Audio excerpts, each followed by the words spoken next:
terima kasih Anda masih bergabung bersama kami dalam Market Review, bicara mengenai industri media sebagai sebuah industri yang banyak sekali menyerap tenaga kerja. Pemerintah memastikan bahwa industri media akan memperoleh sejumlah insentif pada tahun ini. Hal ini dilakukan guna mengatasi ancaman penutupan perusahaan pers dan PHK karyawan akibat pandemi COVID-19.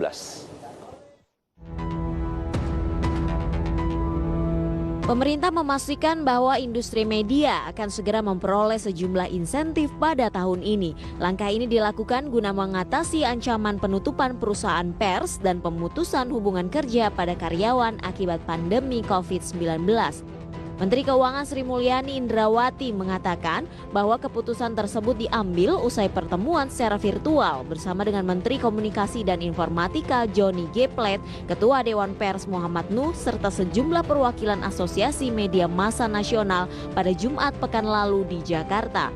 Dalam keterangan tertulisnya, beberapa poin-poin yang disampaikan oleh pemerintah dalam pertemuan tersebut diantaranya ialah menghapus PPN bagi kertas koran, menunda beban listrik bagi industri media, menangguhkan kontribusi pembayaran BPJS Ketenagakerjaan dan Kesehatan bagi industri pers, memberikan keringanan cicilan pajak korporasi, membebaskan pajak penghasilan karyawan, serta mengalihkan anggaran belanja iklan kepada media lokal.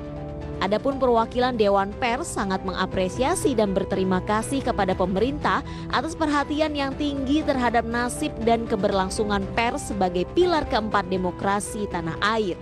Untuk itu, pihaknya akan terus mendukung upaya pemerintah dalam mengatasi wabah virus corona. Berbagai sumber IDX Channel.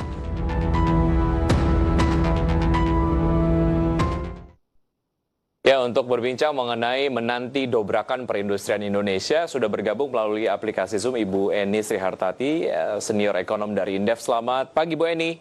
Pagi, ya, apa kabar Bu Eni? Alhamdulillah. Terima kasih sudah kembali bergabung Bu Eni di Market Review. Bu Eni, bicara mengenai dobrakan lah ya, yang paling kita tunggu sama-sama di perindustrian di Indonesia, dobrakan seperti apa ataupun gebrakan seperti apa? Ya, pasti dobrakan yang kita tunggu terutama di industri-industri manufaktur, karena itu yang selama ini menjadi kelemahan kita. Jadi sebelum COVID pun selama 3 tahun terakhir ini kan industrialisasi ini semakin masif terjadi di Indonesia. Bahkan terakhir itu kan pertumbuhannya sudah di bawah 3%. Padahal sebelumnya sektor industri ini kan selalu tumbuh di atas pertumbuhan ekonomi nasional. Nah sekarang bahkan sebenarnya di bawah pertumbuhan ekonomi nasional ini sudah terjadi hampir 10 tahun terakhir. Itu yang selalu kita sebut di industrialisasi. Kenapa ini penting? Karena Indonesia adalah negara yang big population.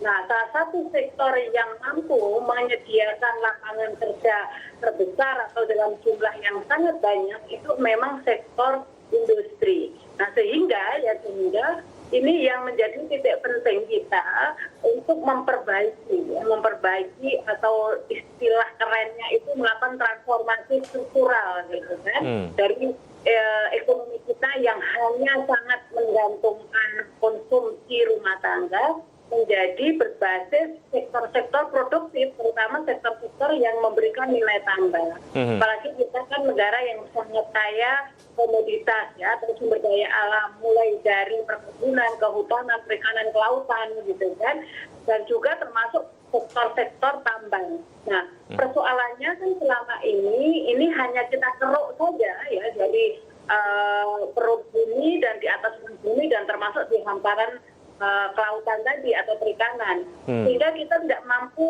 mempunyai nilai tambah karena tidak pernah kita olah. Begitu kita peruk dari bumi atau dari Indonesia langsung kita jual dalam bentuk komoditas. Nah, makanya kalau seluruh sumber daya tadi mampu kita olah dengan melalui proses manufacturing, nah itu yang akan mempunyai dampak yang luar biasa terhadap ekonomi kita.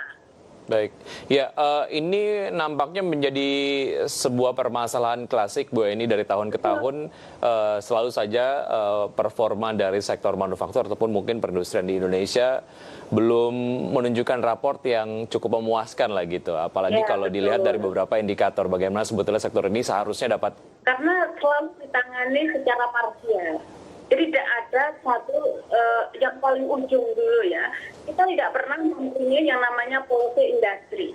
Sebenarnya industri yang mau kita kembangkan itu industri apa dan macam apa. Tidak latah. Seperti sekarang tiba-tiba dunia bergerak ke industri 4.0, kita semuanya menjadi seolah-olah sudah siap 4.0 gitu loh. Padahal yang kita perlukan mungkin masih mengolah bagaimana karet ini bisa menjadi bahan gitu kan. Terus juga CPO kita tidak hanya sekedar kita jual dalam bentuk minyak goreng, tetapi juga bisa ya kita olah menjadi fatty acid, fatty alcohol, bahkan oleochemical gitu kan dan sebagainya. Nah kita itu saja belum kita selesaikan. Nah, sehingga memang ini nggak bisa kita tumpukan hanya satu kementerian saja, misalnya Kementerian Perindustrian. Karena orang untuk mampu melakukan hilirisasi industri di CPO misalnya, ini perlu dukungan energi yang efisien, misalnya gas yang efisien, juga termasuk logistik yang efisien, termasuk juga sumber daya yang ramping.